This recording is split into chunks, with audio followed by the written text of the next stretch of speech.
Welcome to episode 3 of our NWA Flashback series. I'm joined once again by the incomparable John Jacobs and less incomparable Lissy Almeida for another look at the Hexagon days of 1980s wrestling.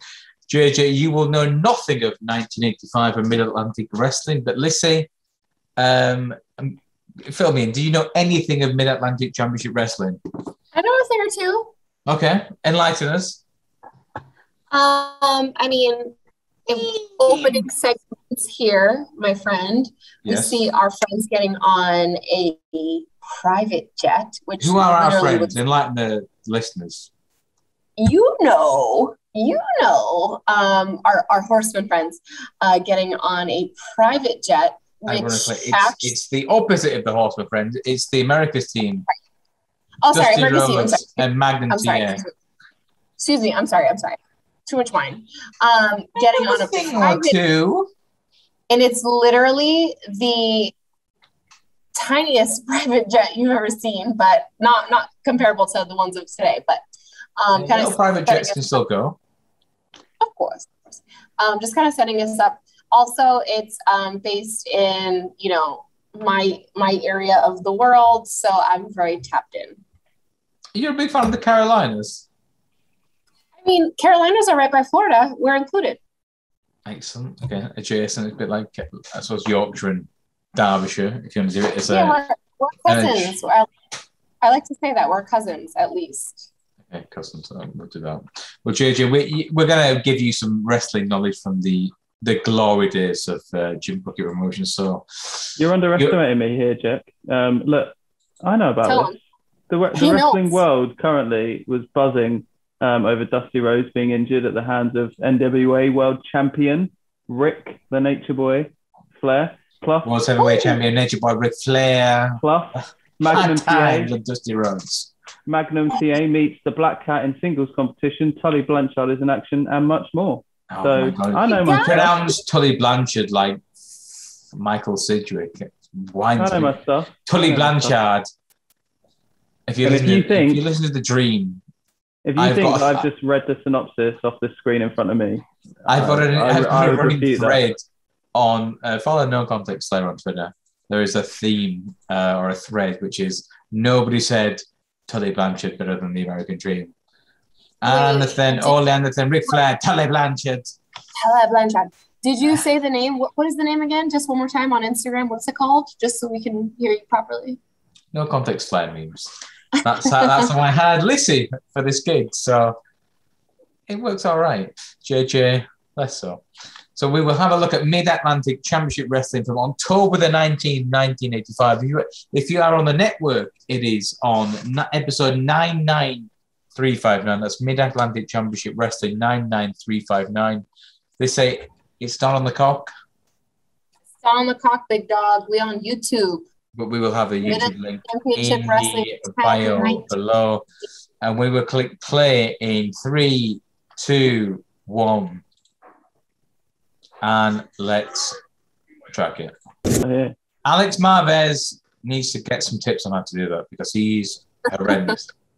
So this is, I think, you alluded to this before, JJ, about Jimmy Valiant. What did I do? You thought it was very entertaining, and I thought it was awful. So which is it? I think he's a shit. So how many were in attendance for an audience like this, Jack? Just for folks. So the syndicated TV tapings, they would go to places like Dalton or Raleigh, North Carolina, and there'd be like 1,500, 2,000 people in attendance. That's a lot. It's a lot. Yeah. In there. Tommy Young there, our referee, the greatest referee of all time. Whoa. Easy. Without question. I have to say on that, sir, actually. This is like an odd couple tag team, isn't it? Tommy Young is unbelievable. Watching Chi-Town Rumble last night, Flair shoves him. He shoves him back. He goes to the side of the room. Brilliant. Tommy Young, unbelievable. Okay, you've got it for tonight. I'll leave you alone. This guy's a lot more athletic than the kind of like wrestlers that we see in this era, you know. Who's they? Pronouns, pal. Who's they? Pronouns, pal. This they you speak of. Who's they? What do you mean? Like people today. Who's they you're referring to? I'm saying the guy in the ring now. I don't know his name. Who's the guy in the ring? I don't know. You tell me. The guy that's flying around and drop kicking everyone and moving so quick. JJ gives a time check.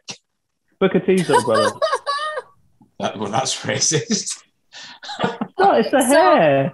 Okay, so I'll say it because of other tensions. So I think that a lot of times when we're describing Black wrestlers, a word that comes up a lot is athletic, right?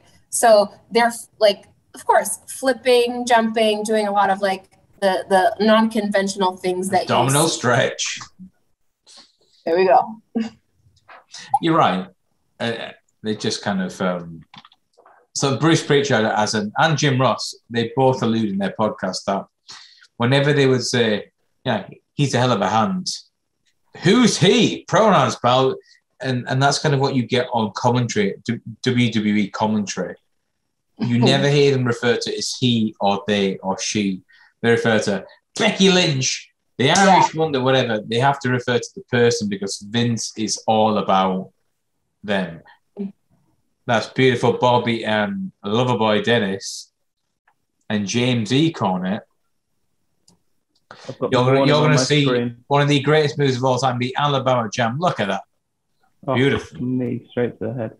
Yeah, I'm going to struggle with pronouns right here because I don't know a lot of people. It's all right. So. I feel like we're doing good. Double elbow drop.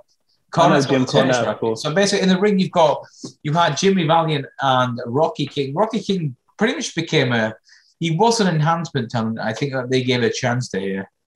Bobby Dennis has got the Boston Crab in, and Bobby Eaton has gone to the top rope. If you get the chance, go on. Just tell you what, this is a time travel. That's superstar Billy Graham. Oh, Billy Graham. Right. Former WWF champion.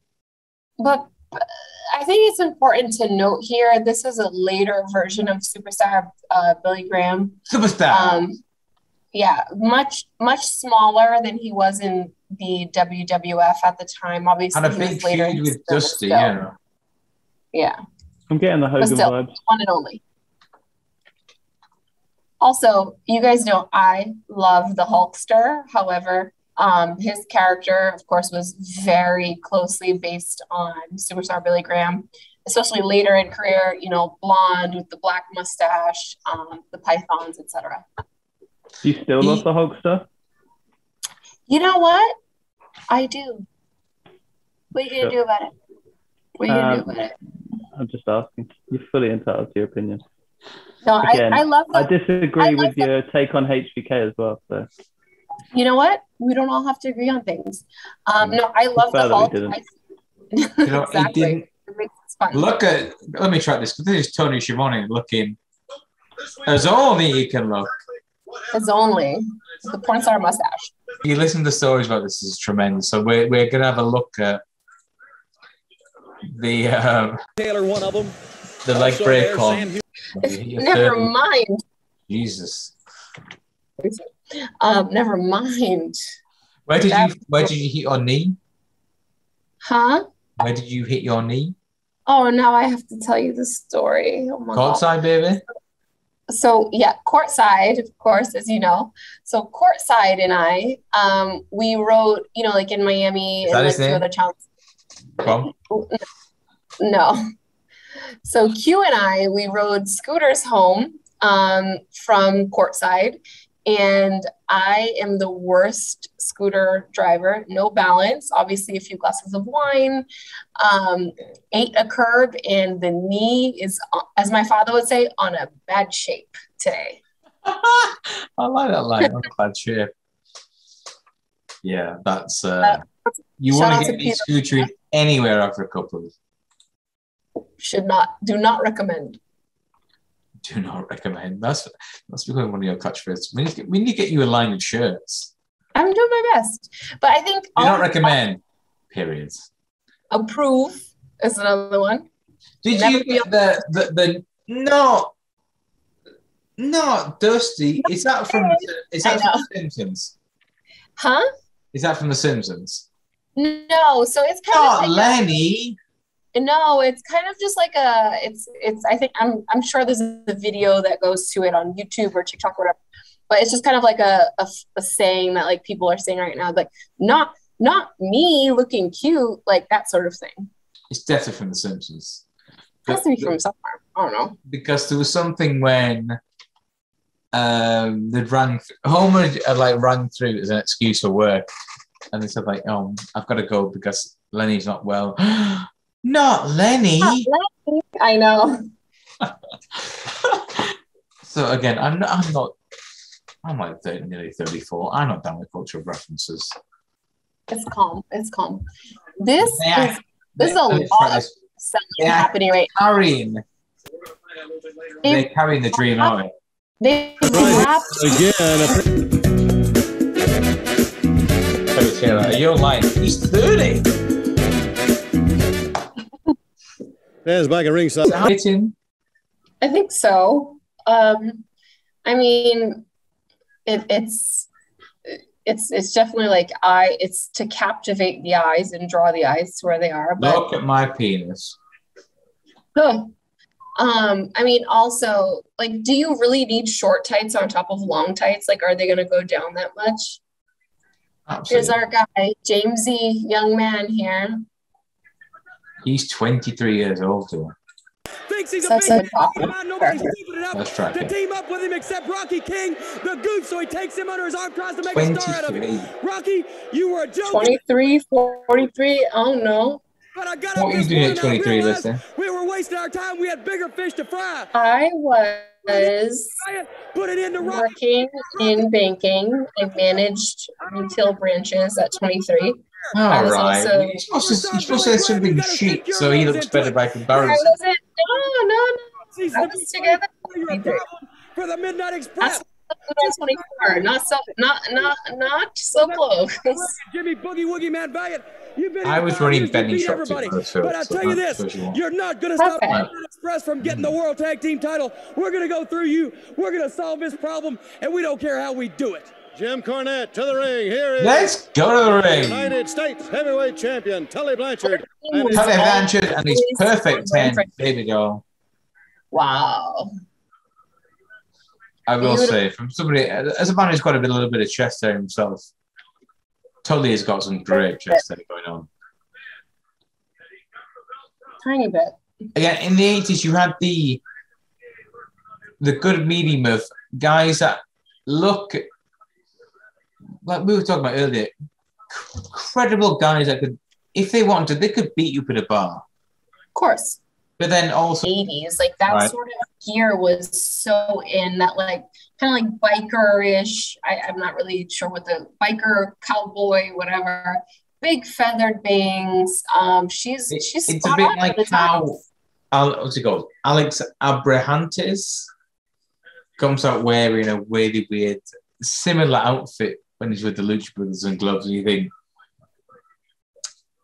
I really want to see someone beat you up. I treat you as a heel tag team. I really want to see some guy beat the shit out of me. Yeah. But I mean, look at her. She has like the studded bracelets, etc. Like that was really her look at that time, and that was what was cool. Have I told you the story of Baby Doll and my page, NWA Memories? I think you've brushed on it, but for the edification of everyone in attendance, so I were to. Oh. And there were a few gentlemen discussing their supposed previous conquest with Miss Roberts. One of which was saying that they double teamed her with Dusty in some hotel in Raleigh, North Carolina, in 1985. And she messaged me personally saying, "Can you please delete this? This isn't true." Oh my god! Oh my god! She's keeping it real. I've got a husband. I've got 2 kids. I might see this, honey. You gotta delete this. Look at superstar Billy Games' triceps. Good lord.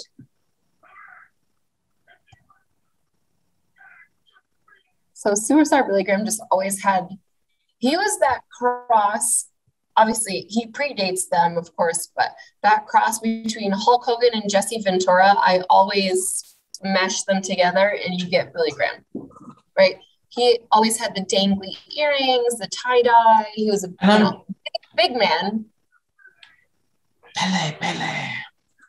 I'm pretty sure like Superstar Billy Graham's like late 40s here. Oh, definitely. Absolutely.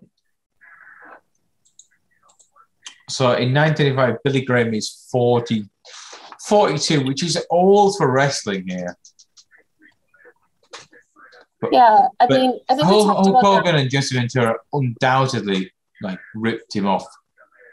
Absolutely, and he's past that time where he was, so he still had the pythons, the original pythons, right? But he was, I think it's kind of that same story that we see now, where folks go from, a very top promotion, and later in their career they're, just on a card somewhere. Maybe it's not as big, but they're still contributing, they're still being relevant. And I feel like he was doing that here. He was probably like one of the innovators of that time of like, okay, cool, I'm leaving WWF, but I'm going to a place that still has a lot of TV time. It has a lot of new fans that haven't seen me, and new people on TV are going to see me as well. So I think, he had some success here in that regard. And another man that was trained by Stu Hart in the dungeon in the 60s. The late, great Stu Hart. Stu Hart. So we've seen Mid-Atlantic from 85. What do you make of that, Lissy? Because I'm guessing you've not seen much of Mid-Atlantic from 85. Not seen much of it, but I'm going to say I have to speak for myself and for Mr. Jacobs. So I have to do a little hybrid review, right? I think I like this because it mixed wrestling with the good amount of promos and putting people over and things like that.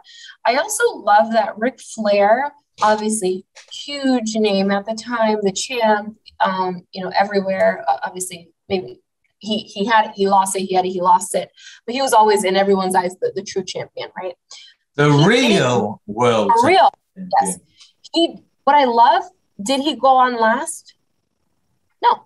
Doesn't matter what spot he was on. He can go on in the beginning, middle, end, etc. He really, really, really took the advantage of his time, few minutes on TV, put over, whoever he needed to put over. I love that he's like, I like Tully Blanchard. I like the Andersons. He's setting things up to say, I like them because they're winners, and we're going to be winners together. And we already know where the story goes from there. So anyway, I'll shut up. A- for me. If JJ was here, he's a little tough critic, a little B+, but I'll give it A-. JJ hates 80s wrestling, so it's fine. Kind of like, I don't think he does. I think he enjoys it. We can win him round, so it's fine. I'm with you. I think A-man, I go B+. I think he was kind of there. 86, late 85 Crockett Mid-Atlantic is a really strange place because superstar Billy Graham with good friends with Dusty. They drew a lot of business around the country with each other in Florida, New York, and Houston. So I think Dusty's kind of indebted to bringing some of his friends in from time to time, as you saw here. But you had Flair on there. You had the angle with Dusty having his leg broken, and they had that. But like we saw in our previous piece with Austin and McMahon 316, you had a nice thread running out throughout the show. So it helps the 1-2 hour shows. And you watch these shows again. How on earth or why would a wrestling TV show ever go 3 hours? Doesn't need to. Doesn't need to. 2 is the max for me. So if that's what she said, doesn't really make sense. But Michael Scott would never make sense. But anyway, Lissy, it's been a pleasure as always. We will speak to you next week for episode 4 as we look forward to October, I want to say 19th, 1987. You'll take my word for it. Yes, we will. Thanks, Lissy. Bye. Cheers.